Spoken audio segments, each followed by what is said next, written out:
O coletivo Igreja Povo de Deus em Movimento, que reúne leigos, religiosos e padres, redigiu uma carta aberta à população neste período de Páscoa. No texto, críticas às políticas adotadas pelo governo. Para falar mais sobre essa campanha, eu converso com o assessor ecumênico do IPDM, Eduardo Brasileiro. Boa noite, Eduardo. Seja bem-vindo aqui ao seu jornal, viu? Boa noite. Boa noite, obrigado pelo convite. Obrigado por ter vindo. Como a gente viu aí na reportagem sobre a tradicional via sacra do povo de rua, essa população se queixa da total falta de políticas públicas. Você acredita que a Páscoa pode sensibilizar os governos e a população em geral para um olhar mais cristão sobre essas pessoas, Eduardo? Com certeza. A ressurreição, que é a Páscoa, a passagem, ela é um fenômeno além de religioso político, porque ela remete a um homem que não foi morto, primeiro pelos pecados do povo, mas ele foi morto por uma emboscada política. Jesus, ele foi morto pelo movimento político e pela figura que ele foi nos seus 3 anos de ministério na Terra, dos 3 anos de vida pública que ele teve. Dos 30 aos 33. Exato. Jesus, ele tem 3 fundamentos que mostram o que é importante para a participação da igreja no mundo social. O primeiro deles é que, como diz Frei Beto, Jesus não foi atropelado por um acidente de camelo, e sim por um evento político. Jesus, ele foi um homem que moveu as estruturas políticas do seu tempo. E isso mexe com a gente para que a gente pense a forma de democracia que a gente tem hoje. Jesus, a igreja, fala isso para nós no seu tempo para cá. Qual é a forma de democracia que queremos? Hoje nós temos aí um império de uma teocracia, que fala que Deus está acima de todos.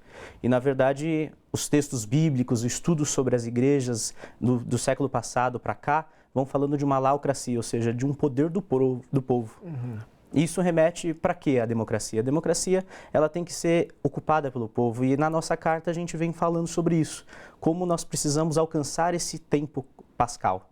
A Quaresma é um tempo de conversão, que é um tempo de mudança das estruturas, mudança e pressão do povo, mas que vai culminar com o povo indo à luta pelos seus direitos, que é a grande chegada de um tempo novo, ou seja, da construção do bem comum, né? E por isso vai até as últimas consequências, como foi Jesus, né? Que lutou pela luta de uma sociedade de um bem comum. Um dos tópicos dessa carta aberta fala da reforma da Previdência, trata desse assunto. Qual é a crítica que a carta faz a essa proposta do governo Bolsonaro?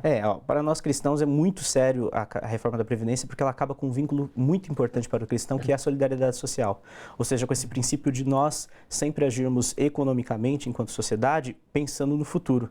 E a Previdência Social pensa, hoje se pagam seus impostos para que os que estão já afastados, os que estão aposentados, possam ter seu direito.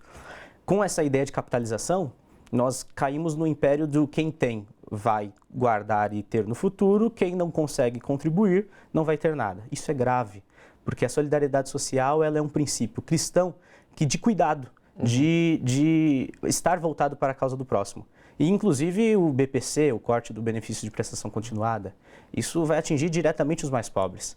E como a igreja ela faz uma opção preferencial pelos pobres, ou deveria fazê-lo, e se não faz, tempo de conversão com o Papa Francisco, e é momento da gente pensar aí quais são os caminhos que tem que ser apontado, que é ser contra a reforma da Previdência. Ela seria contra os pobres, então, a reforma previdenciária? A reforma da Previdência destrói os mais pobres, porque ela tem um projeto de extermínio da classe trabalhadora.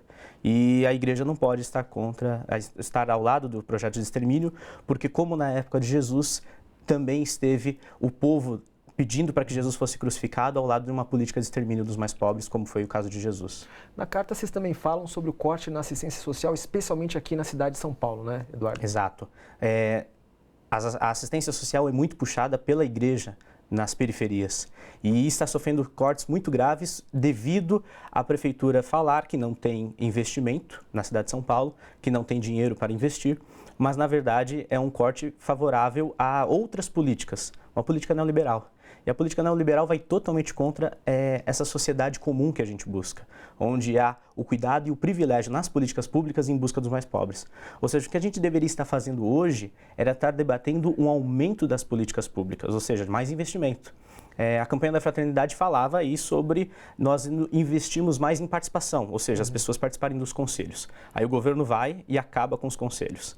Nós falamos das pessoas estarem mais envolvidas nas políticas públicas. E aí a Prefeitura de São Paulo vem e corta faz um corte muito grande nas políticas da assistência social. Mas por quê? Porque nós estamos falando dos pobres. Se houvesse uma política pública voltada para os ricos, com certeza não estaria acontecendo isso. É uma questão de privilégio e de escolha política, tanto a nível municipal quanto a nível federal. A campanha da Fraternidade 2019, está terminando agora na Páscoa, né? Ela teve como tema políticas públicas, especificamente esse assunto que a gente está tratando agora. Você acha que a participação popular nas decisões do governo é importante? É fundamental, porque numa democracia, se o povo não faz os apontamentos para o governante, não há. A gente tem uma ideia de que a gente escolhe um governante para que ele nos governe. E, na verdade, a gente coloca um governante para o povo governar, na ideia genuína de democracia. Então, a ideia é que a gente coloque um governante lá e que esse governante escute o povo. Quando um governante corta os canais de escolhas, a gente está vivendo uma espécie de ditadura, que não há uma democracia, ou seja, não há participação popular.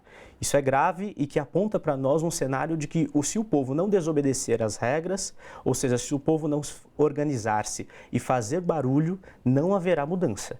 Porque era nos canais de decisão de participação que o povo ajudava os rumos a serem decididos. Se isso é cortado, há algo de muito grave aí.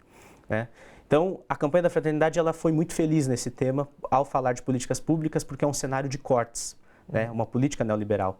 E agora a gente precisa reivindicar essa democracia que é a partir dos pobres e dos de baixo. Eduardo, você acha que a igreja está mudando o seu posicionamento em relação ao social? Ela está mais focada nesse aspecto da sociedade, nas questões das necessidades da população? Tem a ver com o Papa Francisco também um pouco? Isso, a igreja sempre teve uma doutrina social, né? Claro que eu digo isso a partir da Rerum Novarum, que foi uma encíclica social da igreja para cá, mas ela se perdeu no meio do caminho, né? E com o Papa Francisco ela vem para uma primavera, ou seja, o Papa Francisco, num dos seus primeiros gestos, ele chama para ouvir os movimentos sociais em Roma.